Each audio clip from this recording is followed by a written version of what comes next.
if you have your pens and pads ready, to write down pro on one side and cons on the other. And we want to put a definitive line and kind of see what are the pros and cons of this particular time in Israel and the feast that many of us acknowledge during this time. And quite frankly, to ask the question, is this a feast that we should celebrate from the mindset of a continual celebration for Israel, or was it a time of celebration based on circumstances of the condition that we were in during that captivity? And so you be the judge. You be the judge based on the pros and the cons. All right? So I'll go in and ask some questions, but do you have that, Ron? I'm going to the Bible dictionary. And you go to Easter. Even Easter or Ishtar is the same meaning. Because I can pull it up real quick. Just look up Ishtar.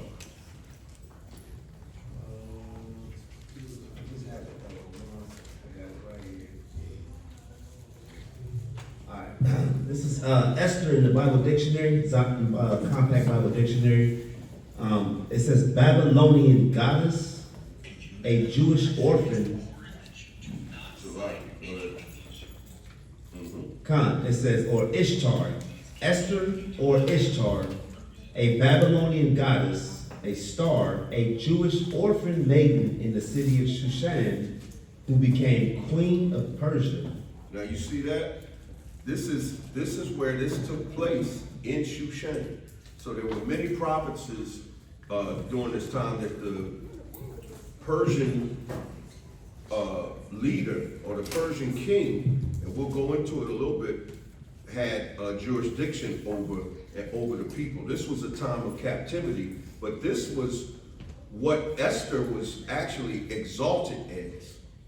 Read that again. That's why her name, it was Hadassah, but now it bears the name Esther. And it's interesting because this was a Persian captivity.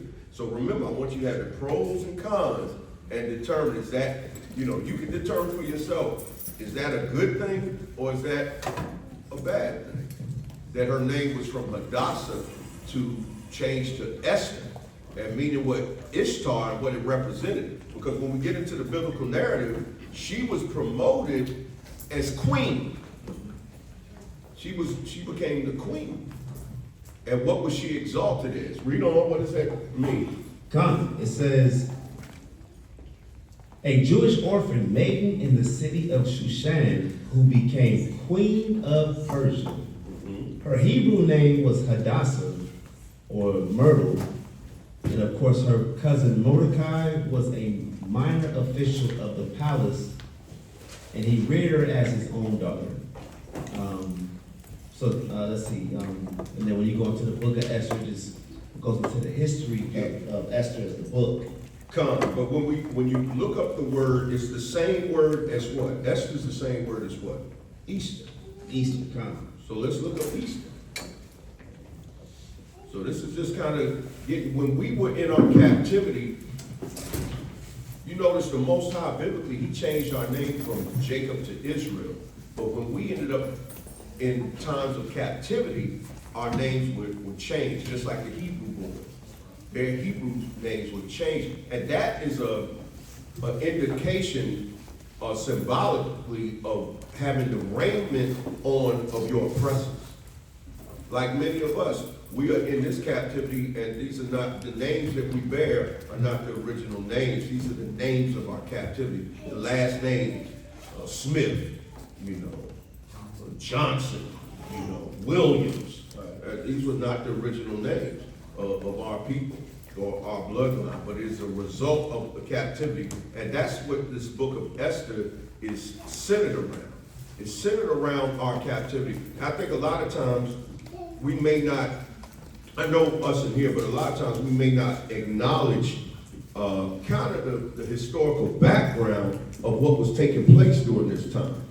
So we want to see the pros and the cons. I ask you, is it a good thing to be in captivity? Absolutely not. And is it a good thing to have the names of your oppressor? Absolutely not, because your name speaks to your character.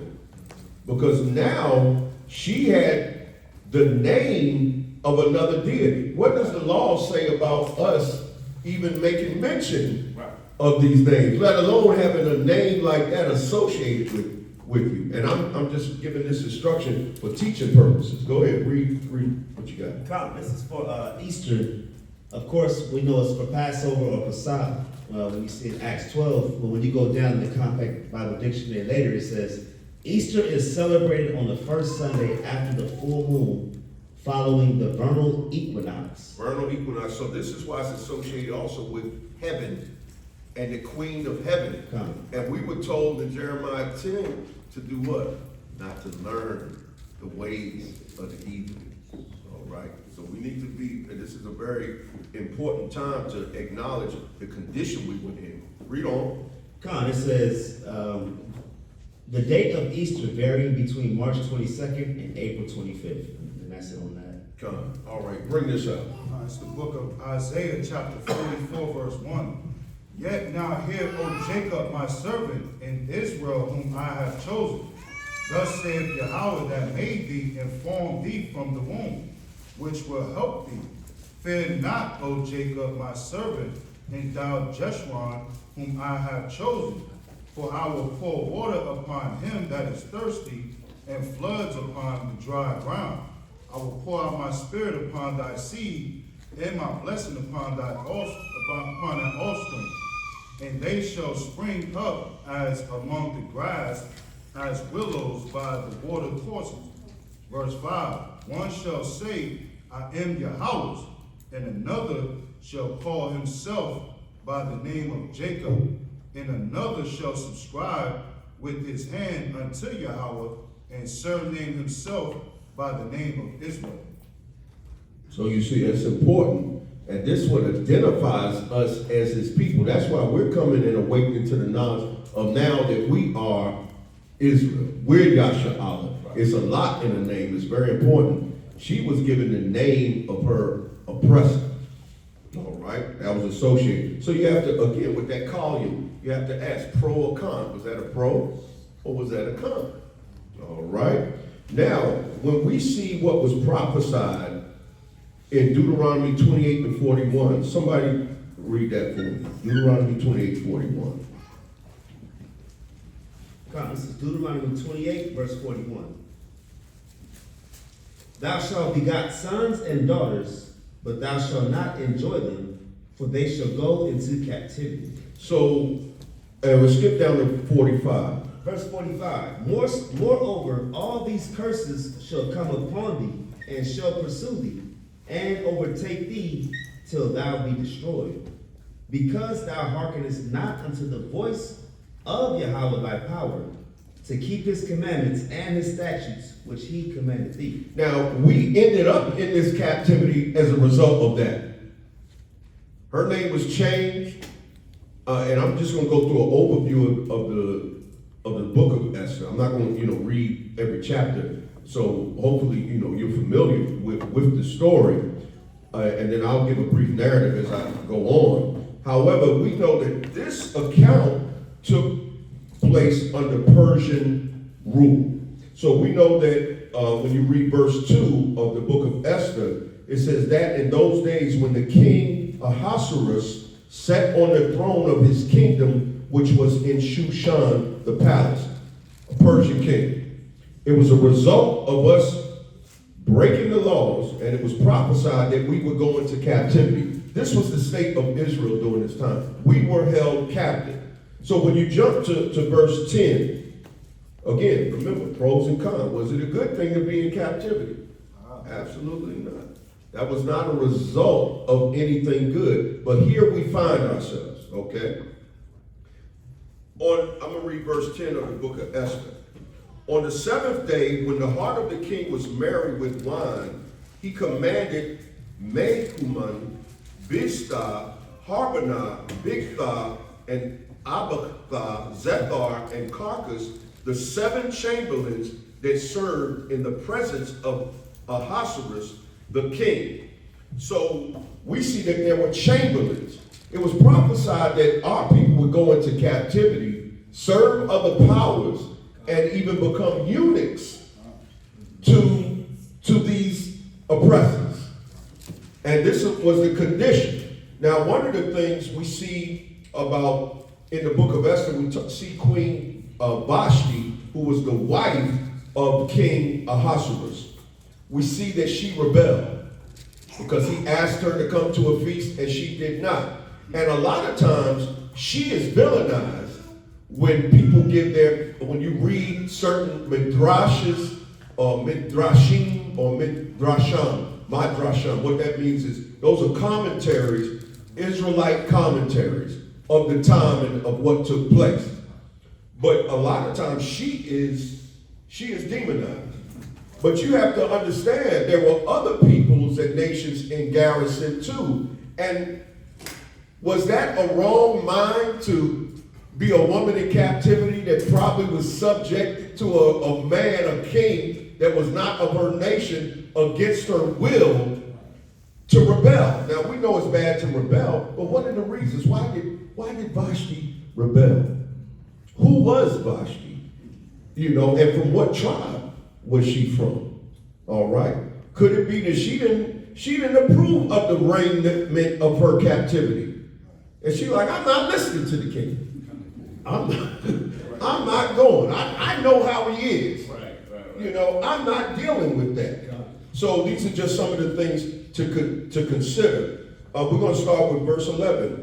Because the king wanted to bring Vashti the queen before the king with the crown royal to show the people and the princes her beauty, for she was fair to look on. So here's another beautiful woman. Notice the story of Esther. A lot of people say she was very beautiful. She wasn't the only one that was beautiful. There were a lot of women that were in garrison under this Persian king that even in the house of maidens, when you read the story, he had his pit. So let's continue, verse 12. But the queen Vashti refused to come at the king's commandment by his chamberlains. Therefore was the king very wroth, and his anger burned in him. So we see here when we jump to verse 16, where Queen Vashti was dethroned. And I want y'all to keep in mind pros and cons. And Mandelkhan answered before the king and the princes, Vashti the queen had not done wrong to the king only, but also to all the princes and to all the people that are in the provinces of the king Ahasuerus. So the princes being the rulers of the time. Because now we see a compromising element. Did our women have a choice to be with Israelite men? If the king wanted you, that was it. Is that a good thing or a bad thing? Bring it up. I want to get to kind of go on what the priest is going into. This is Esther 2:12, but this is in the New Living Translation.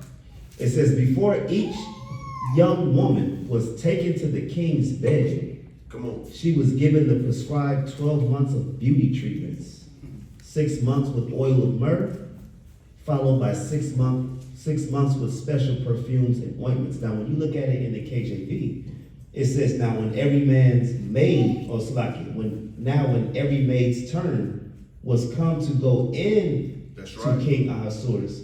Now it sounds like it's just saying she's going into King Ahasuerus, but this New Living Translation gives it a different meaning, that they were going to the king's bed, which we understand what that means. Like, we already know what that's going into. So, want to bring that out to everybody's attention, that the king had, we was going into earlier, a spirit of a whoremonger.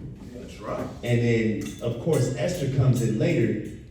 We already know what's going to happen when she becomes the queen and she takes Vashti's position as the top queen in the land under the king. So I just wanted to bring that out for a proper context on that too. That's perfect. And we're going to get into that in chapter 2 a little bit. Like I said, we're going to skip around. Verse 17, for this deed of the queen shall come abroad unto all women. But what women would be in rebellion that they were concerned about? You would have to think that this was a problem in that province, because there were other nations, and it could have been an uprising concerning the authority of the king. That's why later on we're going to see where these chamberlains had conspired to kill this dude. This Persian king. And more than likely, these chamberlains were what? Eunuchs. Israelites. Were Israelite eunuchs. And so we, a lot of times we think of Mordecai as being a good guy. But Mordecai told. That's how he got acknowledged. He was remembered. I'm kind of going fast forward ahead of the story, if you remember the story. But Mordecai told on the plot that these chamberlains had against this Persian king. All right? Is that a good thing or a bad thing? Because what was the character of Judas Maccabees? What was the character of the Hebrew boys? We refused to consent to the king. Now we're gonna find out if there were a lot of consenting going on. All right. Verse 17. For this deed of the queen shall come abroad unto all women. Well, what women? A lot of the women that were in captivity. Right. Not just, I've heard it said, well, people gonna rebel against their husbands. No, Vashti rebelled against the king. The Persian king of that time. All right? So that they shall despise their husbands in their eyes. But these husbands were really their oppressors. You see what I'm saying? Because a lot of them were carried away. They were captive. It's almost the equivalent of us being in slavery and the master saying, get one of them slaves and bring them to my bed. Get one of them virgin slaves and bring them to my chamber. I know I got a bunch of them wait, but bring this one. Give me the prettiest one. Is that a good thing or a bad thing? All right. Once again, for this deed of the queen shall come abroad unto all women, so that they shall despise their husbands in their eyes when it shall be reported. The king Ahasuerus commanded Vashti the queen to be brought in before him, but she came not. So they were afraid that even the women of Persia would get this, what some would consider a feminist movement. But we need to understand the historical background and the times that they were going in. They were great oppression. Vashti probably didn't want to deal with this dude. This dude might have looked like Jabba the Hutt. This Persian king, if y'all remember the Star Wars, his belly might have been down to the floor. You think of the Persians and how a lot of times they were disgusting in some of their practices, man. And some of the things all the things that we didn't do, they were covetous. They were in terms of how they ate, they were gluttonous. Imagine this Persian king. That reminds me of the dude on 300. Right. You remember that Persian king? He looked like a freak. He like a straight up freak how he looked. Yeah, that's one of the elders' words, freak. I ain't said that since Rick James.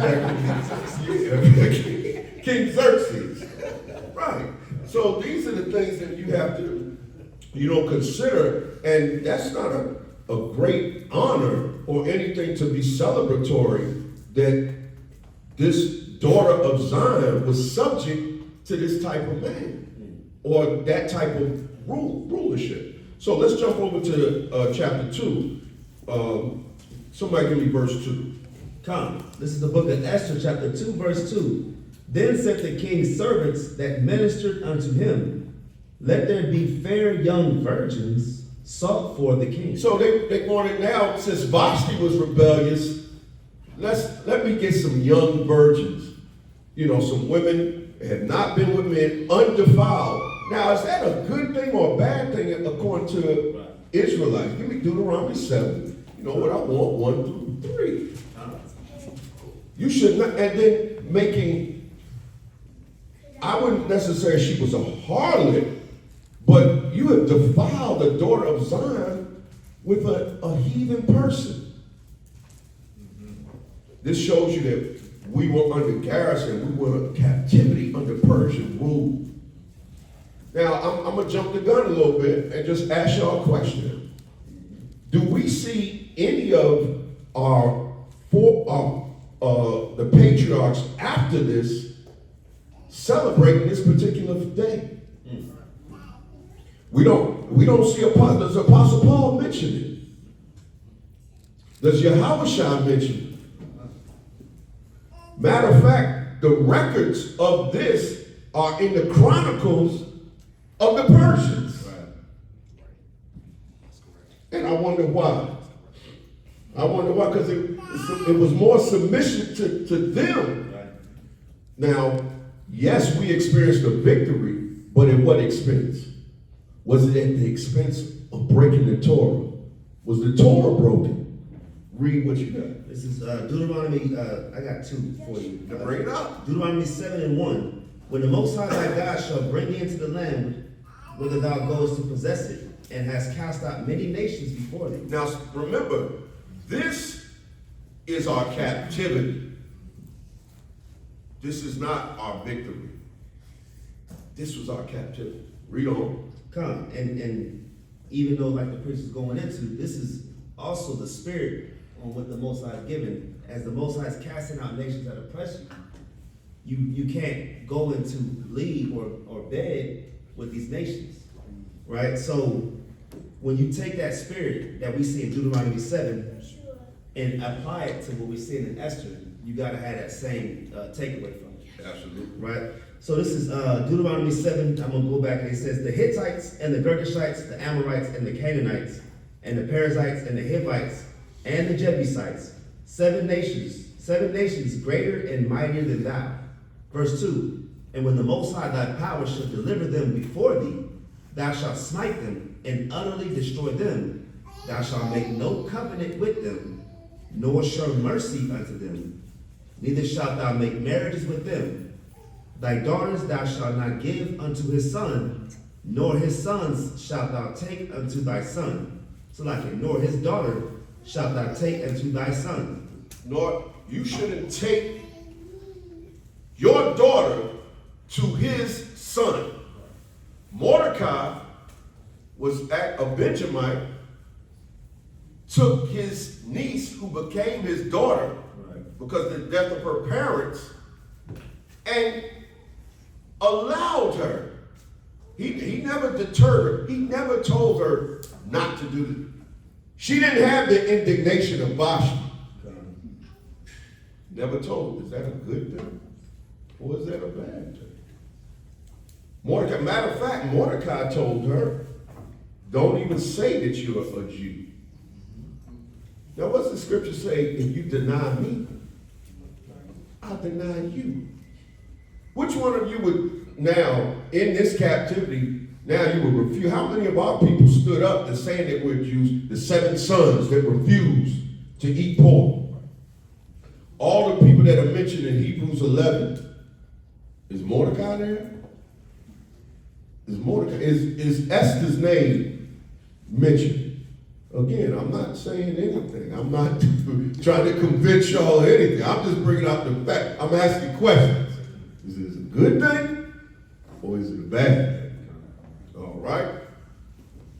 Who's that in the come on. Verse 4, for they will turn away thy son from following me. There you go. They will turn away. So we know that Hadassah, name changed to Esther, that right there, she was now submitted to Persian authority. Now she turned away. It's not just the men like Solomon who got turned out. Now she turned out. We don't. So like you were saying, you couldn't, if you wasn't acknowledging yourself as Israel, then what were you doing? Compromise. You was no fringes. You probably eating unclean foods. You turned away from the Most High. You were breaking the laws. That's what compromise is. You gave way to the laws. Is that a good thing or a bad thing? Is that a pro or a con? All right. Con, that they may serve other gods. So will the anger of the Lord be kindled against you and destroy thee suddenly. But thus shall you deal with them. You shall destroy their altars.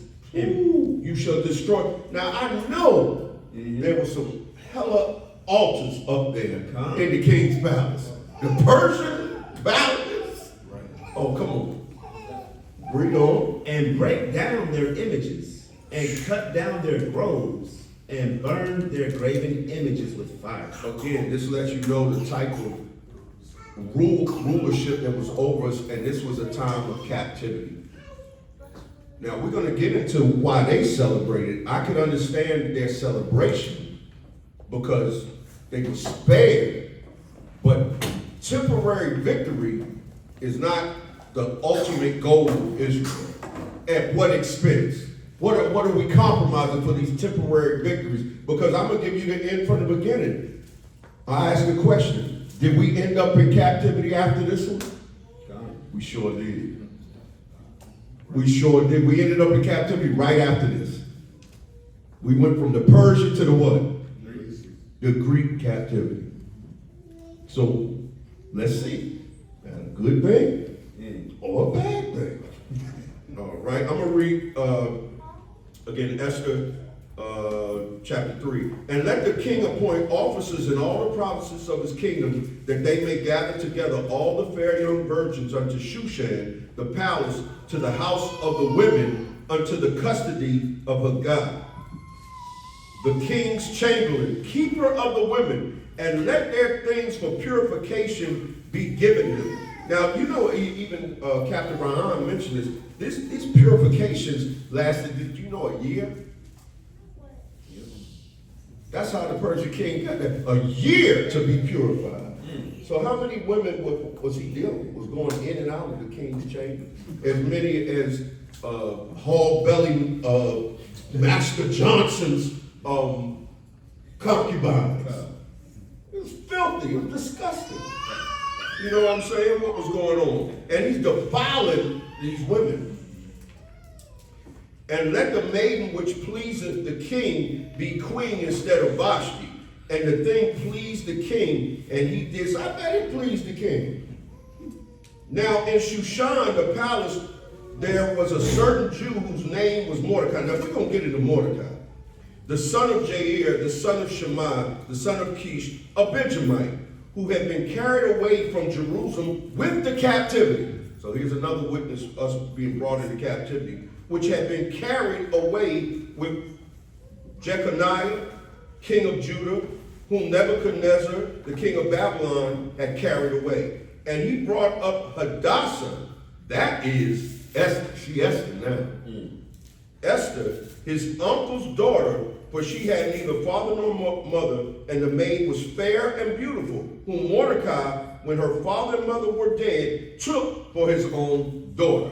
So we see the evidence and the validity to the fact that she became his daughter. I'm going to skip to verse 10. Esther had not showed her people nor her kindred, for Mordecai had charged her that she should not show it. So in other words, she was brought because they wanted to bring the fair virgins to be looked at. He was going to choose a wife. They were having these purifications, and Mordecai instructed her to don't reveal who you are. Is that a good thing or a bad thing? All right. Verse 11, and Mordecai walked every day before the court of the woman's house to know how Esther did and what should become of her. Now, to his credit, again, you're in captivity, but I just wanted to show you that it was compromise going on because we were in garrison to these people. And Mordecai was probably trying to protect her, and then he never told her, rebel, resist, we can't do this according to the law. What he did was tell her, don't say nothing. You know, just keep your head down. And so they brought her, and Mordecai would come and check to see if she was okay. Verse 12, now when every maid's turn, as we were bringing out earlier, was come to go into King Ahasuerus, we know what go in means now, according to the manner of the women, for so were the days of their purifications accomplished, to wit 6 months of oil of myrrh. 6 months of oil of myrrh. I mean, you're talking about excess.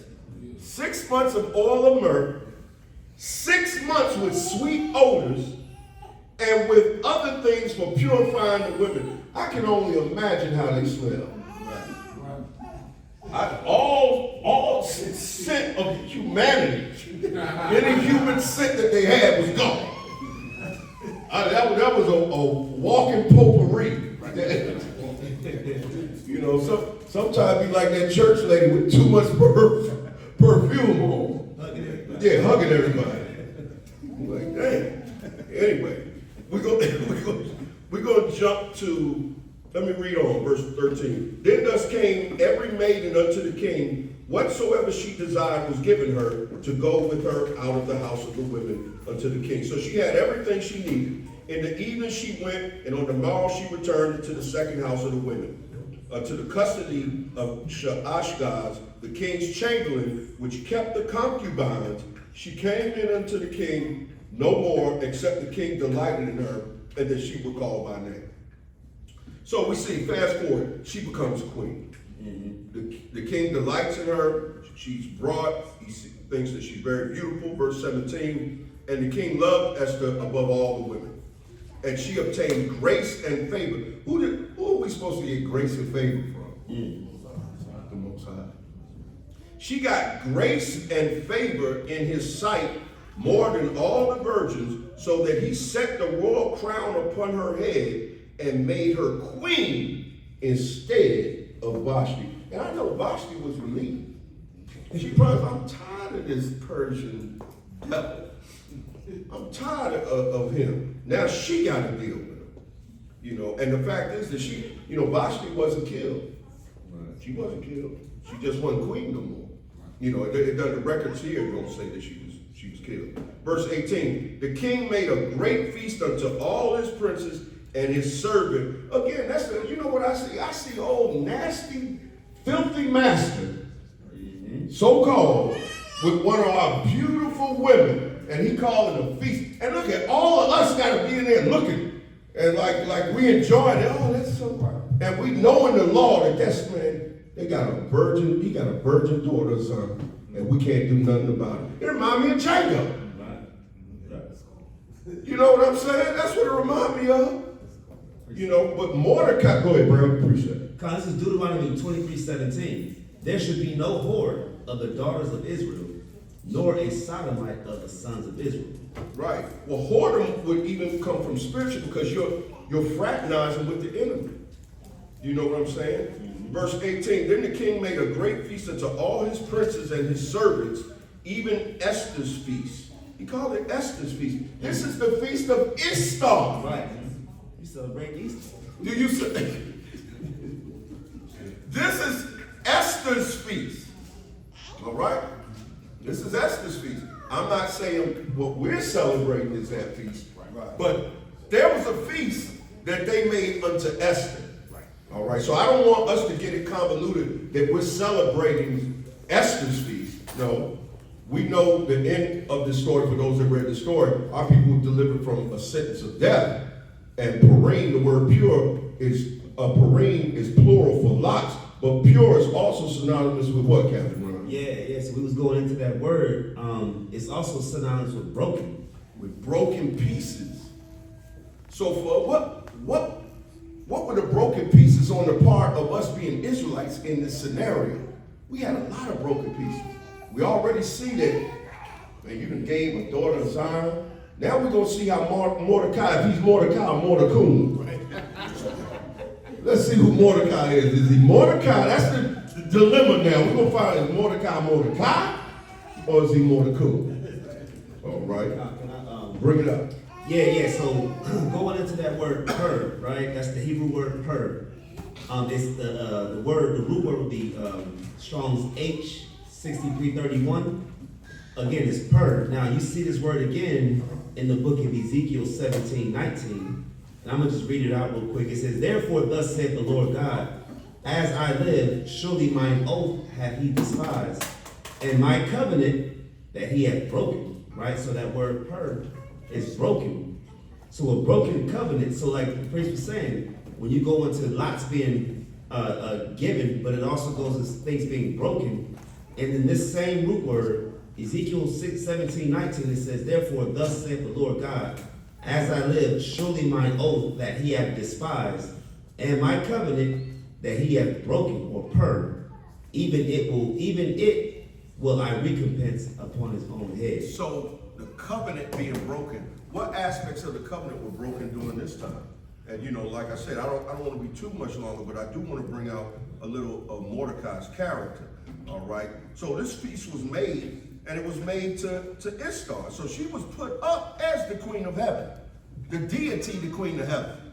Esther's feast. And he made a release to the provinces and gave gifts according to the state of the king. All right. Verse 20, Esther had not yet showed her kindred nor her people as Mordecai had charged her. For Esther had the commandment of Mordecai, like as when she was brought up with him. So she honored Mordecai's word, right? In those days, verse 21, while Mordecai sat in the king's gate, two of the king's chamberlains, Bigthan and Teresh, of those which kept the door, were wroth, and sought to lay hands on King Ahasuerus.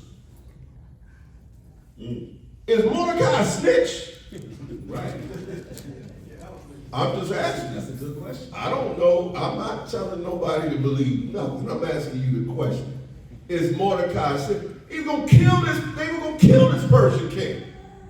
Mordecai, look what he did. And the thing was known to Mordecai, who told it unto Esther, the queen, and Esther certified the king, therefore in Mordecai's name. And when the inquisition was made of the matter, it was found out, therefore were both hanged on a tree. What's the scripture say about who's cursed is hanged on a tree? Every man is hanged on the tree. So once again, we're in garrison, we're in captivity. Mordecai just probably told on two Israelites that wanted to take this man's head off. Possibly Israelite. But if they were not, they still had the right attitude. They were going to kill this king. Who knows? It could have been one of their sisters. It could have been Vashti. It could have been even violating virgins since they got there. Right.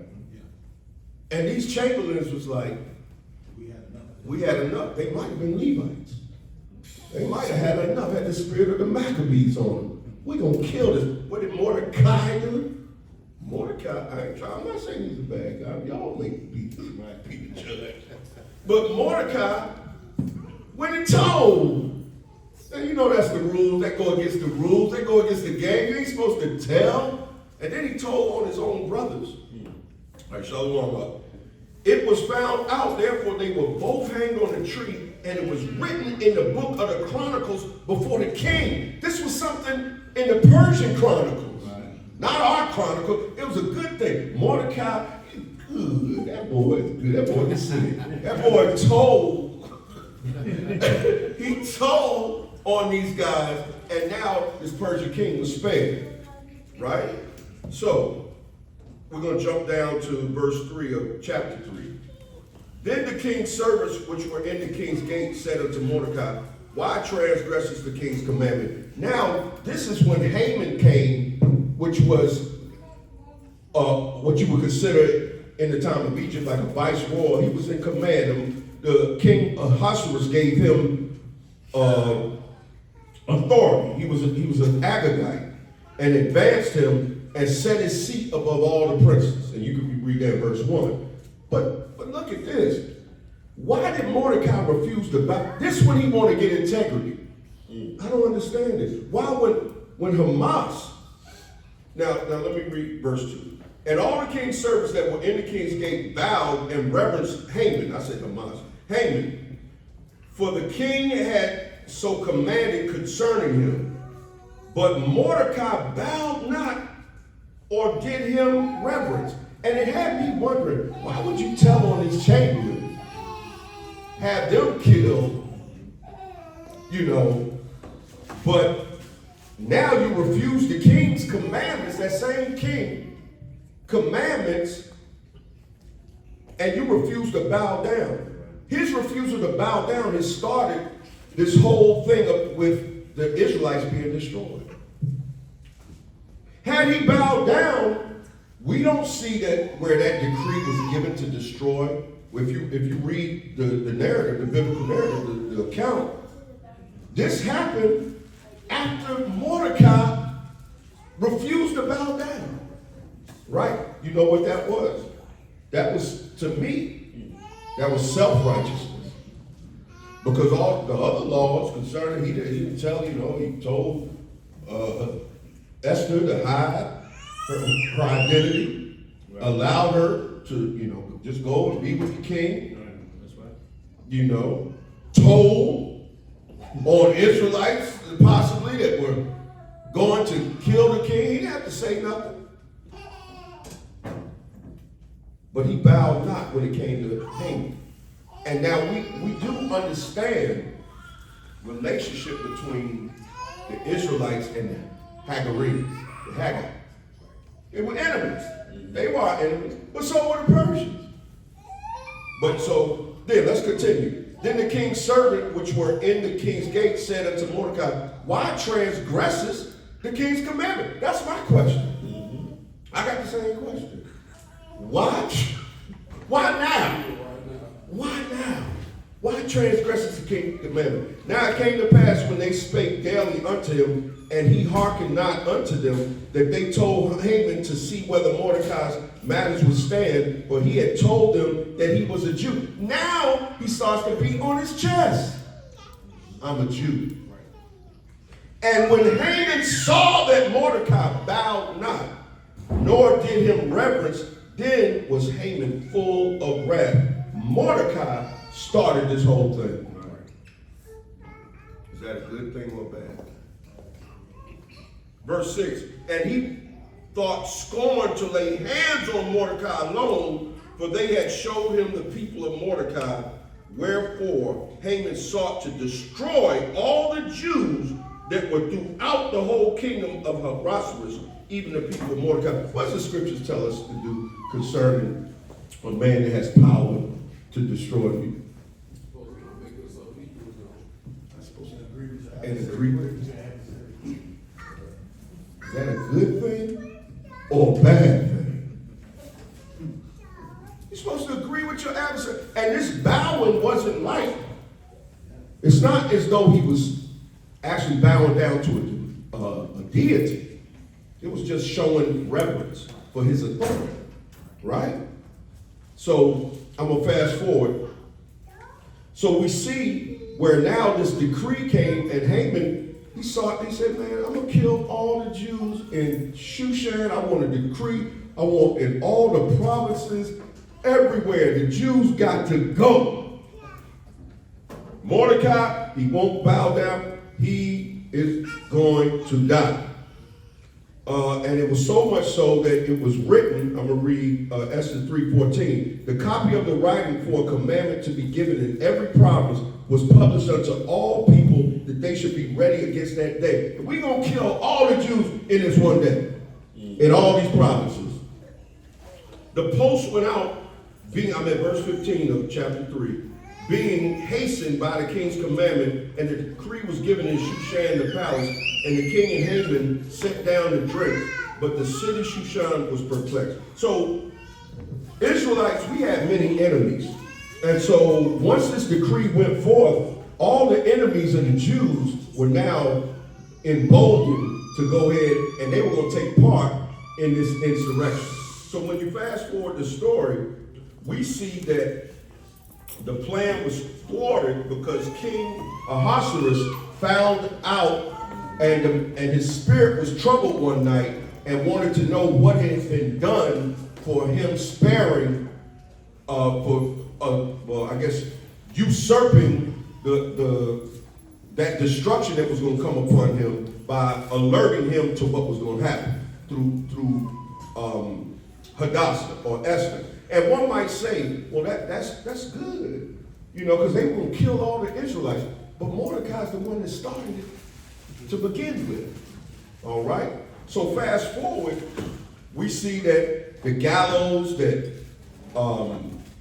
Haman had made for all the Jews, everything was turned around because the king remembered what he did, and Queen Esther had favor. We see the story with the scepter. Whoever the scepter was on, he saw her out, and he was like, oh, that's beautiful. You come and talk to me. And put the scepter on her. She was allowed to talk to him. And so the destruction of the Israelites was thwarted. So nothing happened and the Israelites were spared. But my question again, at what expense?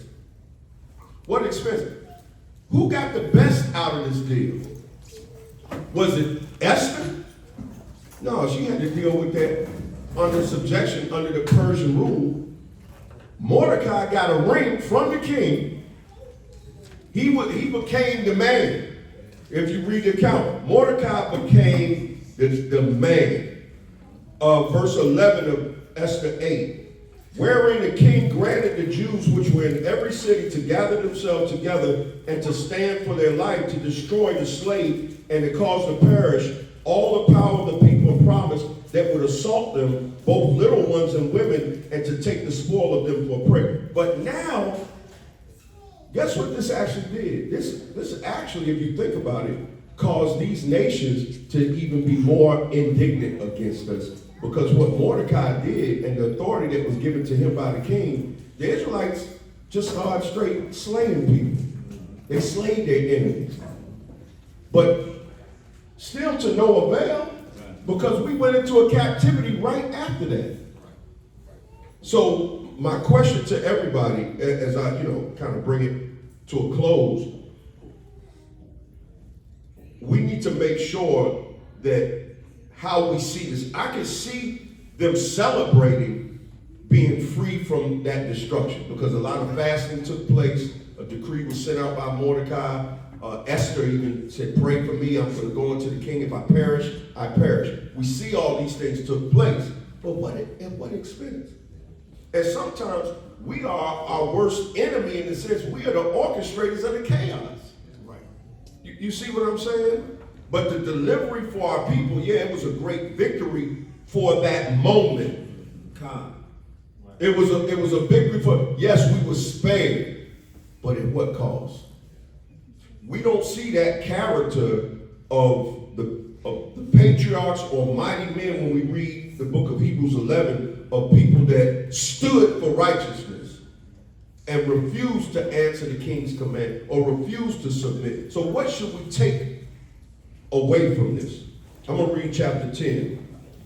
Because we see, and the king Ahasuerus laid a tribute upon the land and upon the isles of the sea, and all the acts of his power and his might, and the declaration of the greatness of Mordecai, where unto the king advanced him. So Mordecai was acknowledged, not the Most High. This was the greatness of Mordecai. Mordecai had an opportunity. How many times was he acknowledging the power of Israel? How many times did he acknowledge the power of Israel? Or was he submitted to the king? He was like a yes man to the king. Right?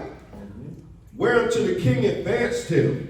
Are they not written in the book of Chronicles of the kings of the Media and Persia?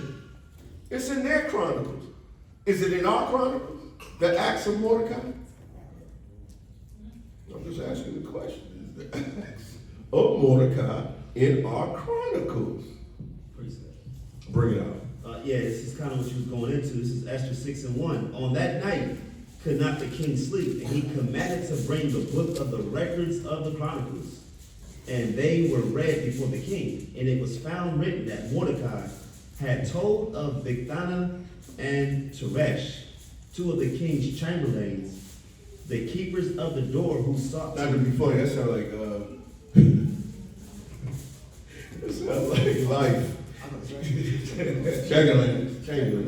Go ahead. Chamberlains. Go ahead. The keepers of the door. Now, what's crazy is when you go into the keepers of the door, these were the people that was closest to the king while he slept. That's right. So their plot to kill him could have been flawless if me and you together, and our plot was to put hands and slay the king. Like, no one can stop us. Absolutely. So they had a clean shot at taking this man out. Right. And then Mordecai told on them in the last minute. Right? It says, who sought to lay hand on the king Ahasuerus. Verse 3, and the king said, what honor and dignity have been done to Mordecai for this? Then said the king's servant that ministered unto him, there is nothing done for him. So you see that, and this benefited Mordecai. It in turn it did benefit us in that time of being destroyed. But in terms of long term, is that the type of spirit that we want to compromise in this day and time? So what are you saying? You give our women to their men now as long as it delivers our people from death? Hey, Salaki, that's excellent. That's an excellent way of looking at it. Because I'm thinking about it like the Most High can draw a straight line with a crooked stick. So it's like even though he wasn't doing stuff that was ideal, like you wouldn't take Mordecai's life and be like follow everything Mordecai did. Like you definitely wouldn't do that. But at the same time, the Most High definitely use that as an opportunity to save the people, like you said. So what are we celebrating? What are we celebrating? Because it's based out of everything the Most High has to get the esteem. But again, this would let us know that we don't need to be comfortable in captivity. And the dangers of transgressing the law, because now you find yourself in a compromising situation. Yes, we got victory even against our enemies, and we were spared. But like I said, we were the cause of all this. And we can't continue to go through that again, because that's not the victory that we want is rulership, not a victory of circumstances.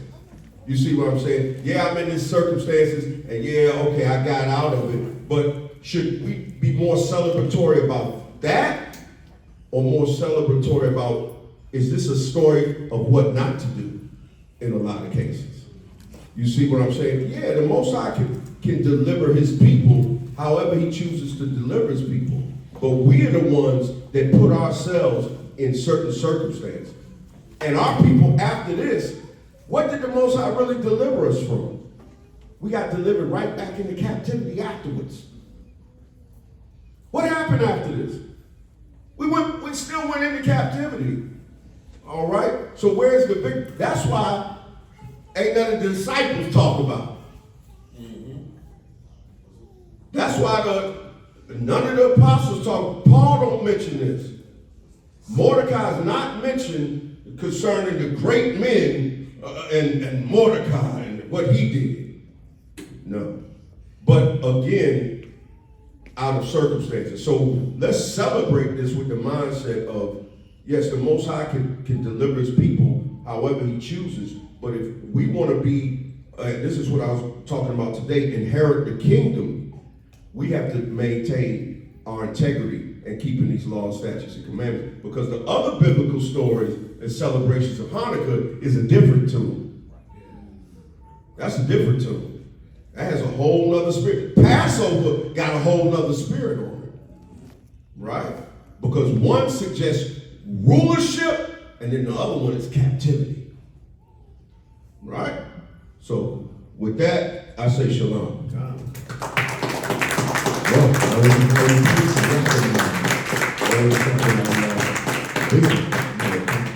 the time for preach, y'all.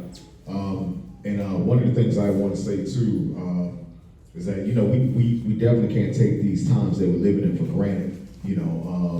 Every waking moment that the Most High wake you up. You go home to your loved ones. We can't take these times for granted because even Satan knows, that his time is almost up. Like me and the brothers, we was talking about that on the way to our car. Even Satan knows time is almost up, Captain Ryan. Ask YAHAWAH'S, have you come to torment me before my time? What was Satan doing before he saw me? He probably went back to being wicked right after that. You come to torment me before my time? When you read the book of Revelation 12:12, it says that Satan knoweth that he knows something. Look, everybody knows that the children of Israel is about to get delivered the hell up out of here in Egypt. Everybody know that. Everybody knows. You think the popes over in Rome don't know that we're about to get delivered up out of here, man? They read the Bible just like we do. Satan know the scriptures just like we do, man. The only ones that don't know it is us over here in America, man. The only ones that don't know it is us over here in America, because like preachers is bringing out as far as like the captivity, that we're in, here in America. This is it. This is it. Doesn't talk about another captivity after this, Captain Ryan. This is it. As much as you brothers like to talk and read and write, as much as I like to write, you would think that somebody would have wrote about another captivity. The Most High would have put the spirit on somebody, okay, to write about another captivity. When you was writing your book, okay, if the Most High put the spirit on you, could say, damn, there's going to be another captivity Right. on the moon in 2058. Then he put the spirit, but he was dealing with our forefathers in the past like that, to write down what was going to happen in the near future. This is it. When the Most High says it's the end for Esau, Esau is the end of the world, what do you think? There's nothing left. There's nothing more for Esau to conquer or destroy. He's destroyed every damn thing, man. Right. Picture him getting another 500 years, or we going up under another captivity up under another nation. It gets worse than this. It gets worse than this, man. This is it. Give me, I got like about 3 of them. Give me the book of 2 Corinthians 2 and 11. We got to be very careful in these last days. That was an excellent class priest taught. We got to be very careful in these last days. The Most High said, many are called, but very few, are chosen. Okay, so you got to ask yourself, are you called into this or are you chosen? When you read the book of Luke, it tells you about, wavering and stony ground and, having your faith, okay, rooted in this thing, man. Meaning it's no compromise in this, like Priest just said. It's nothing to discuss. Right. Y'all know how it is we out there in the streets, man. Priest, myself. It's nothing to talk about. I don't need to talk. If it's a case where you want to, some edification, or you mixed up, or you got the history a little wrong, yeah, we go into that and we tell them where they're wrong at. But as far as Esau teaching us this book, it's nothing to talk about, man. He's going into captivity, all right? He knows he's at his end. The problem is, we don't know it. And that's you brothers' jobs, okay, to go out there and fish for men and bring them into this is the greatest thing y'all can be doing, man. That's right. When I came into this 36 years ago, this was the best thing that happened to me in my life. This is the best thing, and still the best thing, priest. This is the best thing that happened to me in my life, man. I didn't want to hang out with Hashan no more. This is the best thing that happened to me in my life. You gotta read that, King. Come on, it's the book of 2 Corinthians chapter 2, verse 11. There you go. Lest Satan should get an advantage of us, for we are not ignorant of his devices. Yeah. What's some of Satan's devices out here that have us pitted against each other? One of the main ones, money, man. A lot of congregations, a lot of schools, okay, have broken up because of money, man. That's one of Satan's devices that he used against us. You got brothers calling themselves third in command, second in command, because of money, man.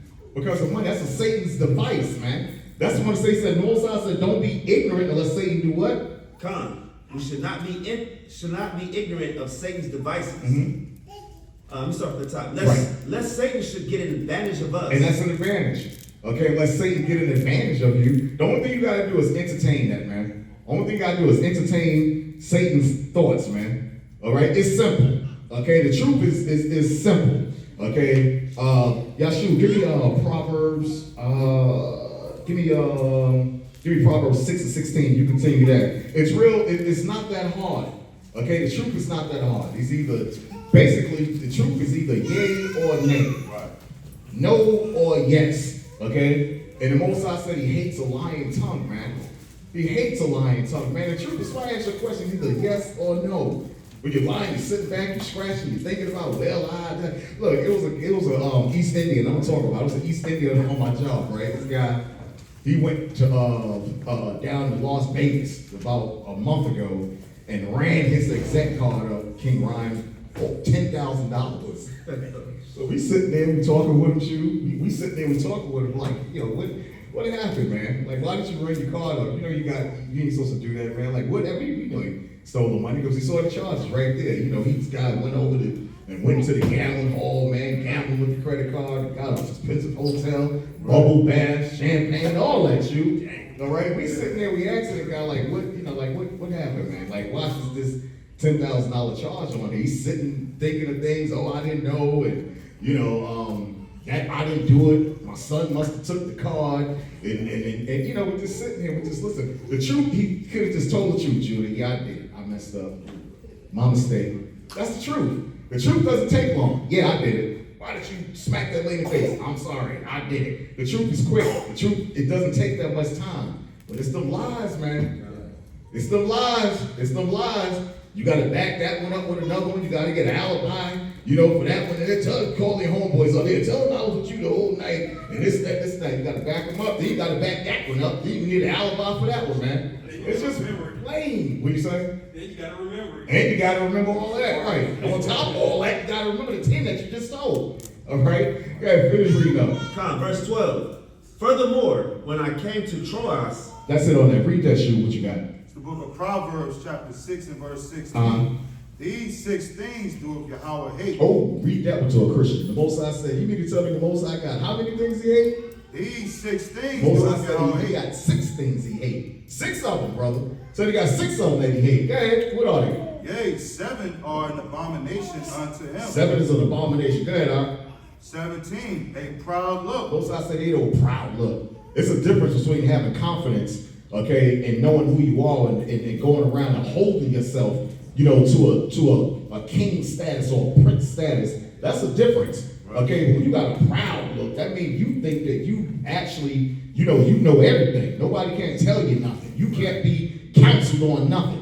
It's one thing to walk around and be proud of who you are as a Hebrew, and you sister's a Hebrew Israelite, and you walk around because you know that you're above, the rest of the nations. That's one thing. But it's another thing when you go into that realm where nobody can't tell you nothing, like you above counsel, man. All right? That's all proud. Look, you can't tell. I can't learn nothing from these brothers. This class is beneath me. I ain't this brother, man. I ain't, this is all beneath me, man. All proud look all the time, man. Like nobody can't tell you nothing, man. All right? The Most High said he hates that, man. Think about that. Most High said it's one of them. He don't like that. He said he hates that, man. Go ahead. A proud look, a lying tongue, and hands that shed innocent blood. Go back again. A what? A who tongue? A proud look. Proud look. A lying tongue. Oh, lying tongue, man. Y'all ever know somebody maybe grew up with, man, you see them coming, they go, we used to have this guy in my neighborhood back in projects called Lion Lenny, man. Every time Lion Lenny come down the damn street, before we see him, priest, he lying. He way down there, brother, by the other building in the project lying. He just got to make his rounds. He over there at that building with a bunch of people. He lying. And sooner or later, Judy, he gonna come around to us. Then he going to the next building. He getting closer and closer, priest. Making his rounds. Lying. All right? Oh, Lion Lenny. And by the time he come to us, Captain Ryan, we walking the other way. Hey, I got to talk to y'all about something. No, you don't. It's time for you to go upstairs, man. No, you don't. Oh, Lion Lenny, man. All right? The Most High said he hates it so much easier, and you feel so much better when you just tell the truth, man. Just tell the truth, man. And by the way, that guy got locked up, man. We sitting there. We had a stack of charges on this dude about this thick on the desk, man. He's sitting there. That was my son. I go, no. The people in Las Vegas already sent us his face blown up in 3D. I turned the picture around and said, you sure that was your son, man? Your son ain't got no beard. You do. Oh, no, I don't know who that is. I don't know who that is. You sure, man? You sure about this? And I was just trying to talk and keep him until the damn cops came. He said, yeah. Now, if he was a brother, I would have told him to run for the hills. Get out of here, man. Get the hell out of here. Okay? Don't come back. Keep running. Don't look back. Call out sick tomorrow. For the rest of the week, call out sick. Okay, but the Most High said it's so much easier just to tell the truth. It's easy, man. Hey, did you got kids? Did you throw the garbage out? No. Okay. Hey, did you do your homework? No. But when they start making excuses, Shapon, okay, they start looking around and start sweating and scratching, that's when they're about to tell a lie. That's when they're about to tell a lie. So it's hard. It takes time, to conjure up a good lie, priest. You understand what I'm trying to say? And that's when you get yourself in trouble, man. Just practice, yes or no. Did you do that? No. It's the truth. All right. You supposed to have been at work. Was you here? Yup. All right. I saw you. One of my friends said, yup. It's the truth. After that, it's nothing else. Practice that. Judah laughing because he know what I'm talking about. You was at the pool hall in Greensboro? Yup. Was you at Planet Fitness? Sure I was. It's the truth. Anything else after that, you scratching around and searching around for different answers, man.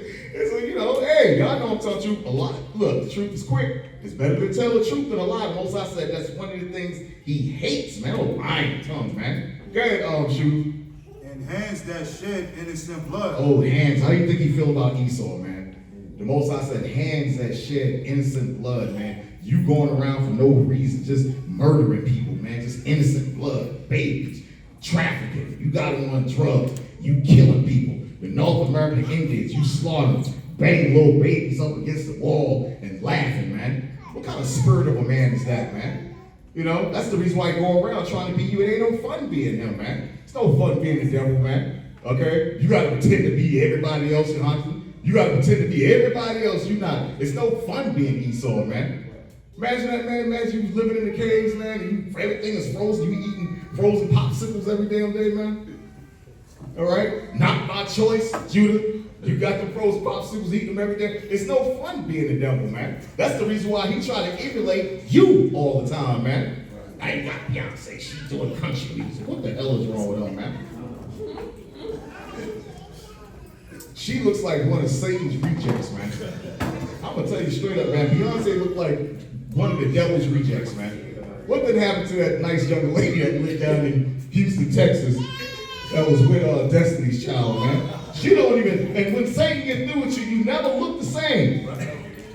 You never look the same, man. When Satan get done with you, you sign on that contract, priest, I'll do this, I'll do that. Satan makes sure you never look the same again, man. Look at your buddy Michael Jackson. What happened to him, man? They said he died in 1979. The real Michael Jackson, if you look at the faces, that in 1979, they said he died then at a party with Liz Taylor. Look. He's already singing Dancing Machine, huh? Read the, any more than that, Captain Yashu? You said, cut? Okay, go ahead, King. Verse 18, and an heart that deviseth wicked imagination. Yeah, oh, heart that devises. You sitting home and you just devising to be wicked, man. You devising, okay, to shed your brother's blood, or just devising, just to be evil and wicked, man. The Most High said he hates that, man. He hates that, man. You sitting back, you just doing mischief like the damn devil, man. Most High said those are things that he hates, man. All right? Robbing your own people in school. Is that it, Shul? Nah. Go ahead. Feet that be swift and run into mischief. Most I said, feet that be swift and run into mischief. When I was a kid, there used to be always fights all the time, man, in my neighborhood, man. And we used to run in them damn fights. We used to see, you know, you grew up in Richmond, you know exactly, you was one of the ones running. Okay? We feet just going to mischief, man. Just going to mischief. You see a bunch of people running and you don't know what it's about. Okay, but you running right along with us, a fight, Big T and them, they're about to fight. You don't know what it's about, Siobhan. Then all some gunshots go off, think you retreat. Oh, they shoot. Oh, they shooting. All right, Most High said he hates that, man. Is that it on that? Oh, you got something you want to say? No, I got one more. Go ahead. Verse 19, a false witness. And a false witness, man. Oh, lying, that goes right back to lying, man. Yeah, I seen him do it. No, you didn't. You was at work that day. How the hell you gonna see what somebody else did, man? Oh, false witness, man. OJ did it. I seen him. No, you didn't, man. OJ didn't even see himself do it. And he was there. The juice didn't, and Ryan, no, he lived in California. He lived right up from Brentwood. Look, the juice don't even know who did it, and he was there. Juice, who did it? I don't know. Juice still around too. All right. Oh, somebody bad false witness, man. All right. I seen him do it. I seen her do it. She came out of her house. Oh, liar, man. You know, through your actions, you get a lot of people hurt. Your actions, bearing false witness, lying, okay, murdering people, that can get a lot of people in trouble. Y'all know what happened to Jonah? Read Jonah 1, and we're gonna start at verse 12. Come. It's the book of. Okay, go ahead, King. And You said it's the key right here. Go ahead. key right. And he that soweth discord among brethren. There you go, right there. The Most High, does he like that? Read that again. And he that soweth discord among brethren. Oh, the Most High said he hates that, man. He hates a brother that's so discord amongst brothers. They don't want no unity. We're a separate entity. No, brother, you can't forgive him. No, sis, don't forgive that brother. No, brother, don't forgive that sister. Okay? No, don't come over here. This is the greatest thing y'all can be doing right here, Judah. This is the greatest thing y'all can be doing right here, man. You understand what I'm trying to say? You know, we love each and every one of y'all brothers, man. So the Most High says somebody that sows discord, man. It's never no ants. They're just to sow discord. Pull brothers to the side. Yeah, you know the earth is flat. That's discord. Get the hell out of here, man. You know, when I eat mushrooms, you know I can see an ant's teeth. That's something you need to stop eating, brother. If you can eat mushrooms and you can see an ant's teeth, brother, you need to go get checked out. And don't teach that in here, man. It sounds like this guy shooting out crazy. You got me high from saying that. Like I'm on something else. Like, Yeah, man. Oh, go somewhere else. Go down the street, man, on the basketball court and teach that, man. Because that's where it belongs, Captain Yashu, on the basketball court. Okay? We don't need to know that up in here, man. It's nothing. It holds no weight, man. It holds no weight. You pulling brothers to the side. Yeah, come to my house next Sunday. We gonna eat some fried chicken together. Next thing you know, you recruiting brothers and come on, man. It's so discord. Stop that. It ain't a time we can't call these brothers, man. They won't be here. And vice versa as well, too, man. It ain't nobody in house can somebody get on the phone with us. Okay, and say, hey, listen, meet us this place. We there, man. We there. That's how the Marshall Yashal is, man. We there. Y'all want us to come to New Orleans? We there. By the way, that's August 24th, too. By the way, let me plug that real quick. No, it's not August. It's August 10th. As a matter of fact, the weekend of August 10th in New Orleans, by the way. I see you like to be writing it down. It's the summit. That's right, the 21st Hebrew Summit in New Orleans. That's going to be a good one, Judah. You're going to be there because I see you scratching your head. So the Most High said, He's trying to figure it out. He's trying to figure out the transportation now, right? So he says, read that last one again, Captain Shu. Verse 18. A false witness that speaketh lies, and he that soweth discord among brethren. Ooh, Most High said he don't like that. He said he hates that, man. He hates that, man. Oh, brother on the side telling me, brother, business. I don't want to hear that, man. If you're not gonna forgive the brother, and people ain't gonna apologize, I don't want to hear nothing about the brother's character if he's right there and y'all not loving and forgiving each other, man. I don't want to hear it, man. You just try to tear down a brother's character just because you evil. You got something against that brother. You envious to that brother, man. That ain't righteous, man. That's just sowing discord, man. Get the brother, if you got a problem with him, just say, hey, brother, I ain't like what you did. The other day or last week, it was, you kind of, rubbed me the wrong way. All right, brother, I'm sorry. I apologize for that. I didn't know what I did. I'm sorry. Because once you start lying and all that festers up in you, it's going to take longer now. To forget the person, it's going to take longer now because now you got that malice inside. It's real quick. I apologize. I'm sorry. I didn't know how to finish. That's right. I'm sorry. I was unaware. I didn't know. So I appreciate you brought it to my attention, and I'm sorry. I apologize. That's it, man. See how quick that was? But once you start, nah, brother, I didn't mean to do that on purpose. No, bro, what the hell you to my nigga? Move out of my way. It's just stupid, man. Get the hell out of here. That may go on for about 2 or 3 hours, man. Judah, the only thing you had to say is, hey, I'm sorry, I didn't know. Forgive the brother. That can go on for 4 hours, man. Right. Just do the right thing and just, hey, that's my fault. I apologize. All right. Thanks for letting me know. I won't let that happen again. When you sitting there, you got that pride. One of the things the Most High hate. But you got that pride, it just prolongs everything, man. Just like an argument. And then 5 days later, and now you want to apologize. 5 days later, you realize 5 days later, damn, I could have ended that a long time ago. Just apologize. You understand? That's it. And vice versa also as well too. Okay, if somebody does something to you, you be the bigger person. Just don't point the finger. Point the finger at yourself too, man. You be the bigger person and you apologize as well too. It's just simple. It's just that simple, man. You sit back, you in the house, I apologize to that nigga. You crazy. I ain't doing that, man. Hell no. It may be about a year. Y'all drag that thing out. Then when something happens, all of a sudden, something happens to somebody, all of a sudden now, I wish I would apologize to him. I wish I would apologize to him. You had a chance. You had a chance. There you go. There you go, brother. Read Jonah 1 and 2, and I got one more after this. And I'm gonna go to about 7:30. All right. Read Jonah 1 and 12. Come, it's the book of Jonah, chapter 1, verse 12. And y'all all heard this story before. I'm gonna just get to the beat there. And he said unto them, take me up and cast me forth into the sea. Yeah, y'all read this story, okay, about Jonah. The Most High told him to go do something down in the city of Nineveh, and he never go do it. And so he tried to run, he tried to hide, he tried to go on the ship, and tried to do a little fishing.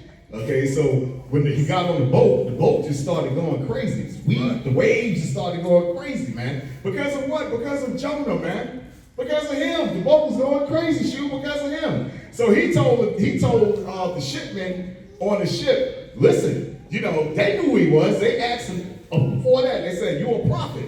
That's the reason why the boat is rocking and going all crazy. They said, you're a prophet. Okay, so he said, so Jonah said, I got the solution to this whole thing right here. Read that again. Come, and he said unto them, take me up and cast me forth into the sea. Okay, he said, look, get me up out of here, man. Just throw me in the sea. Okay, it'll stop. Go ahead. So shall the sea be calm unto you. Yeah, he said, as soon as y'all do this, okay, the sea is going to be calm. And this is actions, okay, this is something, okay, a consequence, okay, behind your actions. You got to understand, a lot of things can be avoided, and a lot of people can get hurt because of your consequences. You can't make the decision for every damn body, okay? Because, you can have a family, you can have kids, you can have a wife, you can have kids, through your disobedience and through your bad decision, now everybody got to suffer because of you. Jonah, the Most High told him, go speak. Now that they're on the ship, now the whole damn boat rocking and waves because of Jonah, man. They didn't ask for that. Your wife and your kids didn't ask for certain things because of you. They didn't ask for it. So because of your actions, now they gotta suffer. What happens when you borrow money from Big Paul Castellano in the pizza shop? And if he can't get you, who you gonna get? Bingo. They got to suffer because of you, which ain't right, okay? Just do the right thing. If they can't get you, they say, listen, we gonna get your family, man. Same thing with the IRS. Oh, you ain't paying this tax, who's your wife? You gonna get hit with the tag, okay? Because of what? Your actions, man. Other people can get hurt, all right? A lot of times, those Charlotte do stuff in the past. He can't get him. There you go, you was with him.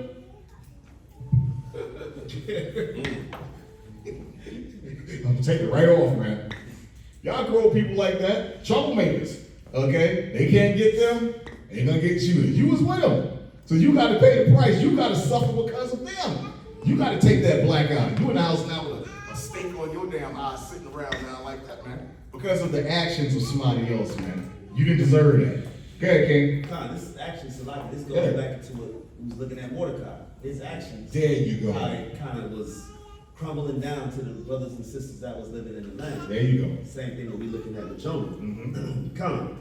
It says, so shall the sea be calm unto you, for I know that for my sake this great tempest is upon you. Right, read 14. Verse 14, wherefore they cried unto the Most High, and said, we beseech thee, O Yahweh, we beseech thee, let us not perish for this man's life. Bingo, there you go. He said, let us not perish because of what he's doing. All right? Letting you know that through your actions, okay, other people can suffer because of your actions, man. That's right. It's called being circumspect. You got to think of everything before you do it. When you look up the word circumspect, it's what? It's thinking about and doing an action, thinking about an action before it happens, man. Right. Okay, because if you do something now, everybody got to suffer because of you. And that's a clear-cut scripture right there. They told the Most High, man, don't let us perish because of him. Okay, we ain't got nothing to do with that. Right. Okay, just like, look, let me tell you something. All Israel wasn't wicked. Right.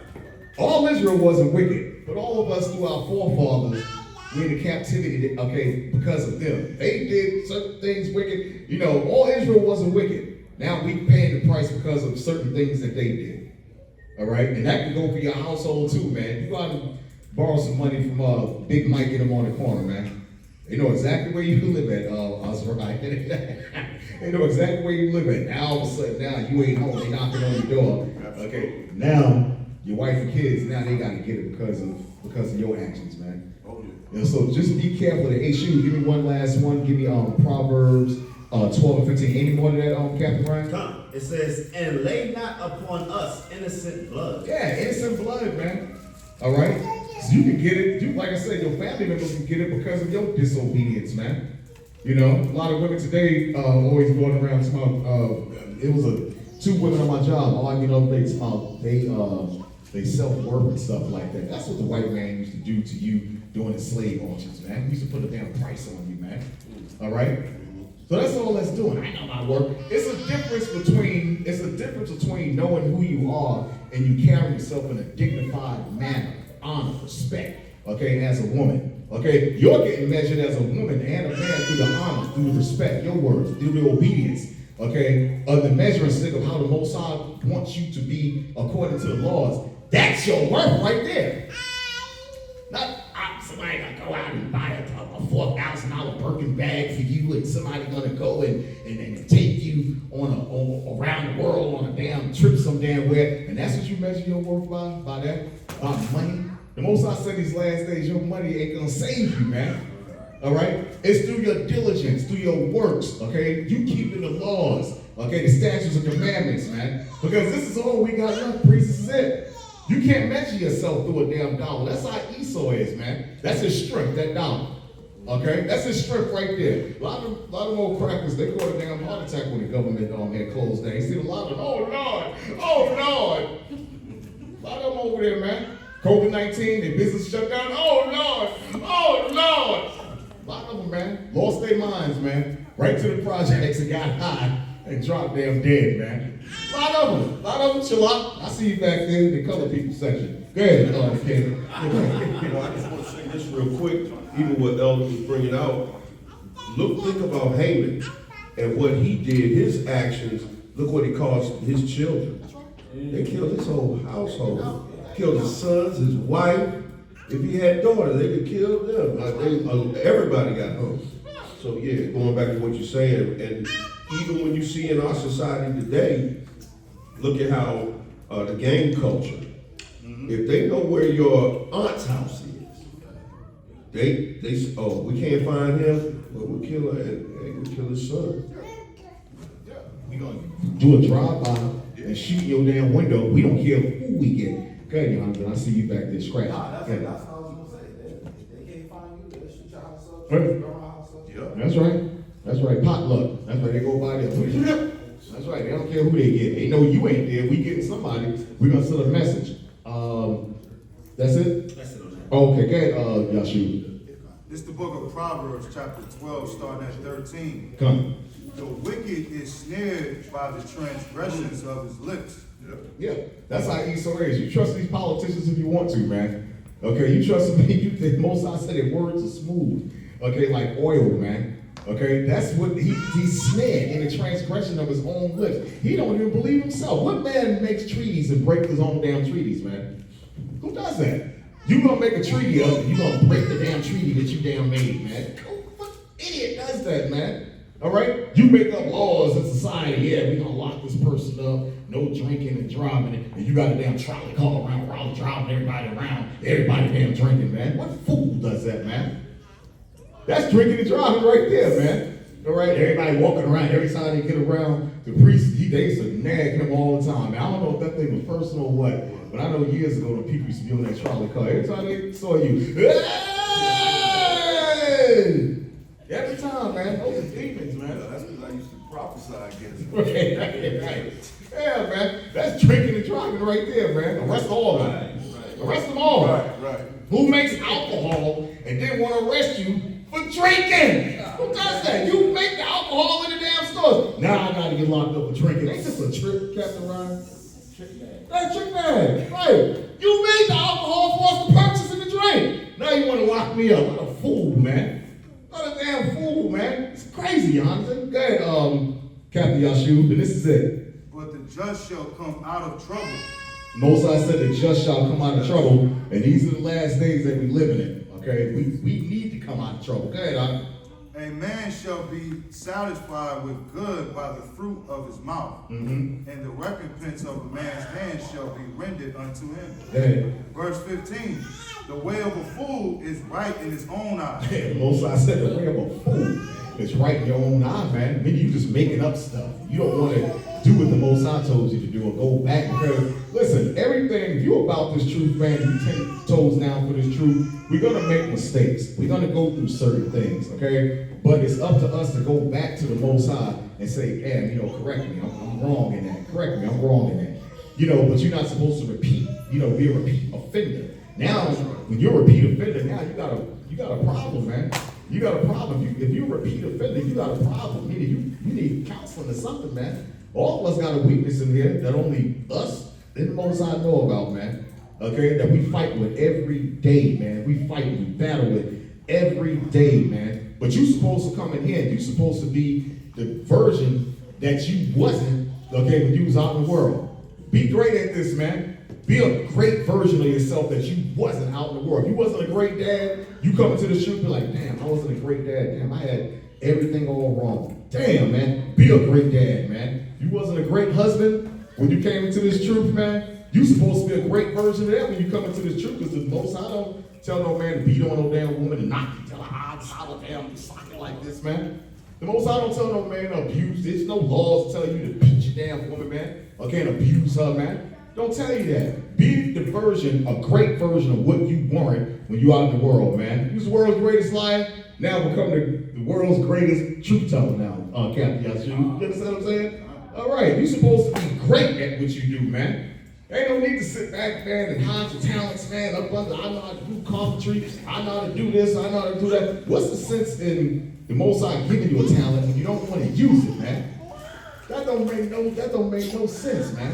What sense does that make? Long time ago, back in the year 2001, 2002, the brother had boxed up about maybe 15 VHS tapes for me, you know, because I had just moved down here, and I said, "Damn, brother, the VHS tapes is taking a long time," and so to come back about 2 or 3 years later, the brother that he sent to mail the VHS tapes over to me, he kept the tapes for himself, man. Now, what sense does that make, man? What sense does that make? He take the tapes. Y'all should want, so I won't get the tapes, man. What sense does that make, man? He saw my address on the box. Hell no. And he kept the tapes for himself. I found that out years. I was mad, man. Like, who does that, man? Who does that? Go ahead, read that again. That part right there, that's it for me. Verse 15, the way of a fool is right in his own eyes. The Most High said, don't be a fool and don't be right in your own eyes. Brother checking you or telling you something, you know, just meditate and think on that. It may sting a little bit sometimes when a brother checking you and telling you the right things to do. It may sting sometimes, you know, because tell the truth. You know what I'm trying to say? Like Priest always said, hit dog will do what? Oh, that's right. Hit dog will holler. Hit dog will holler, man. It may stink sometimes with the brother telling you, like, you know, your dad, you know, your parents, man, you know, they call you in the room. I know, look, when I was a kid, I couldn't go in my parents' room. I don't know about it. That was some southern stuff. I grew up in Brooklyn, but that was some southern stuff. I couldn't enter into my parents' room, man. I for some strange reason, I couldn't. They used to talk to me right at the doorway. Okay, what you want? What you need?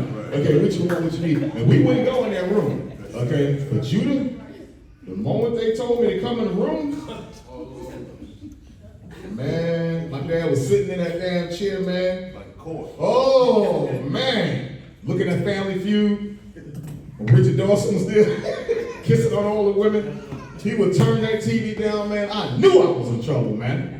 I knew I was in trouble, man. When he would do that, like, oh, man. And he tried to think back real quick, what happened? What your neighbor saw? What didn't happen, man? Man, he would tear me up, man. Like, you good? There's nothing I can say, Judah. The sweat on my forehead was telling the story.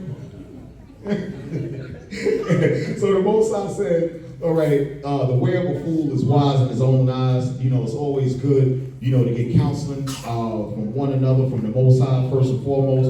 And if you got your favorite counselor, you know, Priest is excellent at counseling. And if you got your favorite counselor, you know who you relate to and who you can't relate to. You don't want to tell everybody everything, but there's always that one brother you can call up and, you know, he'll give you good counseling because you can relate, he can relate to you. You know, but don't play favors with brothers. It's no good. You understand what I'm trying to say? Brothers tell you, you know, I got a habit of smoking weed. Don't tell them to go to the store where you can get better weed from. You tell the brother, you know, you high now. Oh, you go down the block. You think you high now. Oh, you go down the block and you see my man Big Mike. Oh, you know, you don't do that. That's wrong counseling, man. You don't do that. That's wrong counseling. You tell him not to smoke the weed. You just making you misjudge certain things, man. You know, don't do that, okay? The Most High said be sober, be vigilant. That's what we got to do, and that's my time right there. All praise to Yahweh, YAHAWAH'S. If we're going to get ready to conclude, just enjoy the rest of the day. I want to read Deuteronomy 17:15. Elder brought it out, mightily in the spirit. Deuteronomy 17:15. Thou shalt in any wise set him king over thee, whom Yahweh thy power shall choose. One from among thy brethren shall thy set king over thee. Thou mayest not set a stranger over thee, which is not thy brother. And when we submit to these ideologies of these heathen, when we are in captivity, you spend your time having to push against that. You got to push against it because right now we're in captivity and there's a king that the Most High did not appoint over us. And that's why now that we're awake, Hamashiach Yahawashi is our king, and that's who we need to be submitted to. You know, you can go and do some further study, but it is believed in some of the midrashim or midrashim that I was telling you about, they were saying that Queen Esther possibly gave birth to like Darius III, you know, and still gave birth to an oppressor of the Israelites. Right. So we got to be very careful. But we celebrate this, that we are celebrating our ultimate king. We're acknowledging Yahweh and what he's done, and that we're going to have a victory of rulership and not in this captivity anymore. So all praises. With that, go ahead, you got something? Yeah, I know after we get done with the prayers, we do have food. Allow myself and some of the brothers from the camp to put the plates out, to put the food out. If brothers and sisters did bring food, let's try to put everything on the table in a nice order for our guests to come out and eat. Of course, women and children first. But that's all I got. The water for everybody coming out. All praises. Let's stand with our feet. Hallelujah.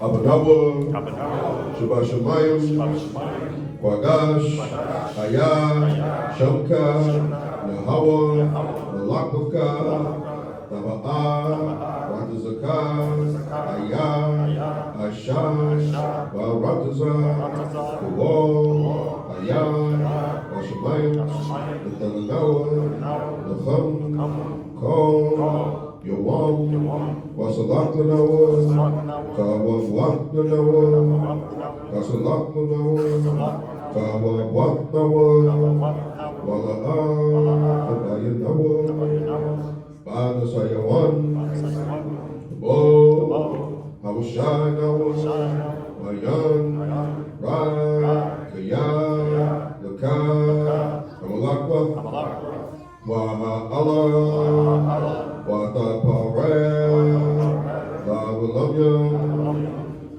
Aman, Shema, Yashura, Yahawah,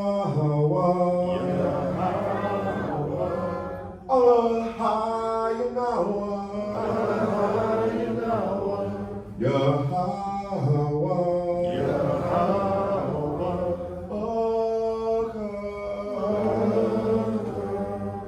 Shema,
Yasharah, Yahawah, Yahawah,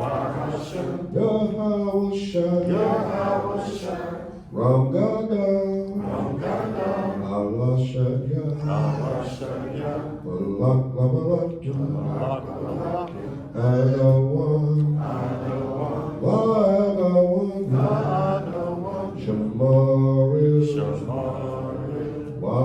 Yahawah,